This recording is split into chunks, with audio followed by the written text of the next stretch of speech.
የምንጊዜም አስገራሚ ወታደራዊ ተልእኮዎች ዓለማችን የተለያዩ እጅግ ውስብስብና ሚስጥራዊ የሆኑ ወታደራዊ ተልእኮዎችን ስታስተናግድ ዛሬ እንደርሳለን። በተለይ ሀያላን ሀገራት ጥቂት ግለሰቦችን ከሞት አሊያም ሀገራትን ከመፍረስ ለመታደግ በማሰብ እነዚህን ወታደራዊ ተልእኮዎችን ወደ ስራ አስገብተዋል። በእርግጥም ሀገራትን ከመፍረስ ለመታደግ ወታደሮቻችን አዘመት የሚለውን ምክንያት የዘርፉ ተንታኞች በማር የተለወሰ መርዝ ነው በማለት ይሞግታሉ። ለዚህ ደግሞ በእነዚህ መንግስታት በግፍ የፈራረሱ ሀገራትን ለማሳየት አንድ ሁለት ብለው ይቆጥራሉ። የሆነ ሆኖ ምክንያታቸው ከሐቅ የወግን ከሐሰት ከነዚህ ወታደራዊ ተልእኮች ባሻገር ያለው የተልእኮቹ ስምም ብዙ አነጋጋሪ ብዙ ትንታኔ የሚፈልጉ ብዙ ምስጢሮችን የሚያያዘ ነው። እስኪ ጥቂቶችን እንመልከት።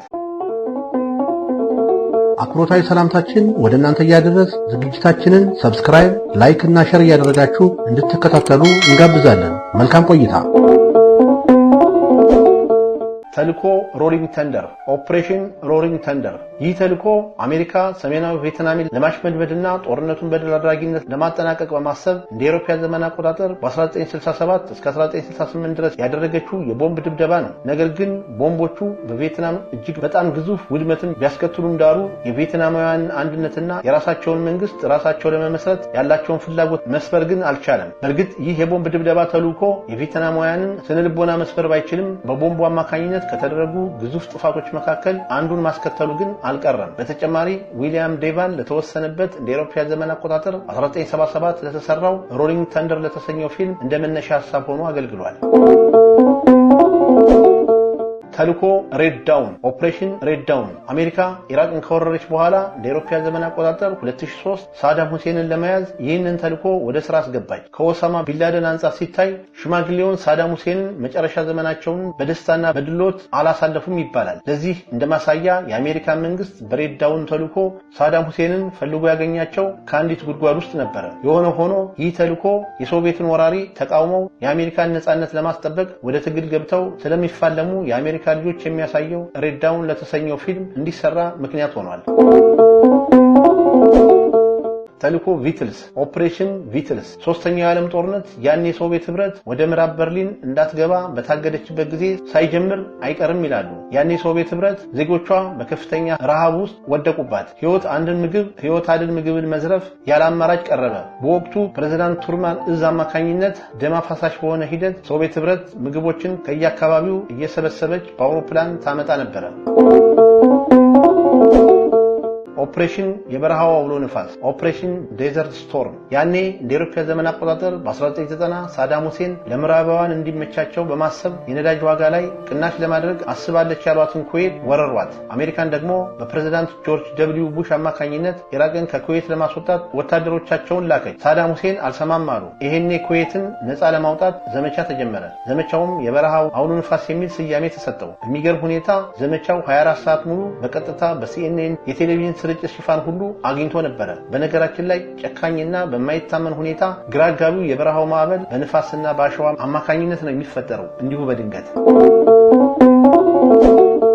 ተልእኮ የእግዚአብሔር ቁጣ ኦፕሬሽን ወርዝ ኦፍ ጎድ። እንደ አውሮፓውያን ዘመን አቆጣጠር በ1972 መስከረም አካባቢ በሙኒክ ኦሎምፒክ ጊዜ የፓለስቲኒያን አሸባሪዎች የእስራኤልን ብሔራዊ አትሌቶች አገቱ። ቆየት ብለው ደግሞ 11 አትሌቶችና አሰልጣኙን ገደሏቸው። ይህ አስፈሪ ውጤት እስራኤል እንደ ዘመቻ ኢንቴቤ ያሉ በጣም አደገኛ የሆኑ ተልእኮዎችን ወደ ስራ እንድታስገባ ሳያስገድዳት አልቀረም ይባላል። የእስራኤል የስለላ ድርጅት ሞሳድ 16 ለሚልቁ ዓመታት አሸባሪነትን ለማጥፋት በሚል በርካታ ተልእኮችን ፈጽሟል። የሆነ ሆኖ የተካሄዱት ተልእኮ የእግዚአብሔር ቁጣ የሚል ስያሜ ማግኘታቸው ልክ ነው የሚሉ ወገኖች የሚከተለውን ይላሉ። እስራኤላውያን አይሁዶች በቁጣ በበቀልና በድግምት የሚታወቀውን የብሉይ ኪዳን አምላክ ያመልኩታል። ሞሳድ እስራኤላውያንን የእግዚአብሔር ተልእኮ ብለው ባጸደቁበት ተልእኮ ላይ ቁጣውን አወረደ።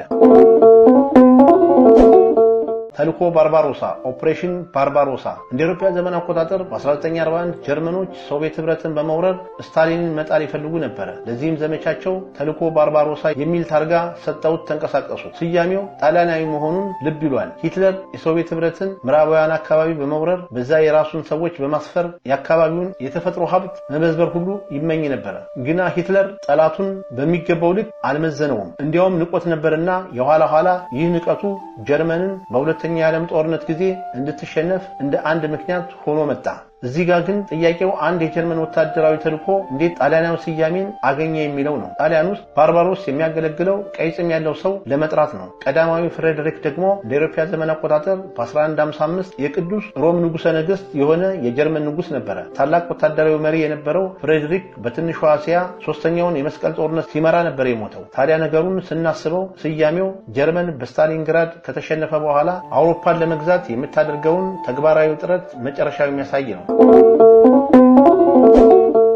ተልዕኮ የአስማት ምንጣፍ ኦፕሬሽን ማጂክ ካርፔት እንደ አውሮፓ ዘመን አቆጣጠር በ1949 እስከ 1950 ድረስ አንድ ሚስጥራዊ የአውሮፕላን በረራ 50,000 የሚሆኑ የመናውያን አይሁዳውያን ከኤደን ወደ አዲሷ እስራኤል ግዛት አጓጉዞ ነበር። ልክ እንደ ሌሎቹ ከእስራኤል ጋር ግንኙነት እንደነበራቸው ተልዕኮዎች ሁሉ ይህ ተልዕኮ አጨቃጫቂ መሆኑ አልቀረም። ዳሩ ይህ አስማት ምንጣፍ የሚለው ስያሜ ለዚህ ተልዕኮ ስምም ነው። ምክንያቱም ከአረብ ሀገራት ያውም የእስራኤልን ደም ያለው ዜጋ በሰላም ማስወጣት አንዳች አይነት አስማት ያስፈልገው ነበር።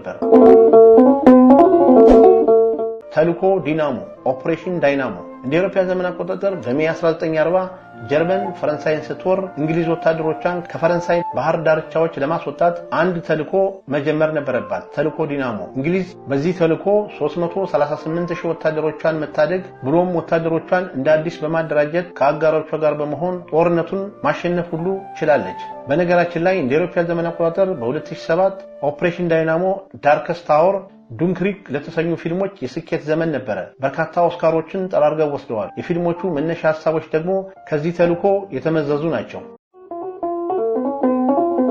እስካሁን ስትከታተሉት የቆያችሁትን ፕሮግራም አዘጋጅቼ ያቀረብኩላችሁ እኔ ታገሱ አስፋው ነበር። ሰላም።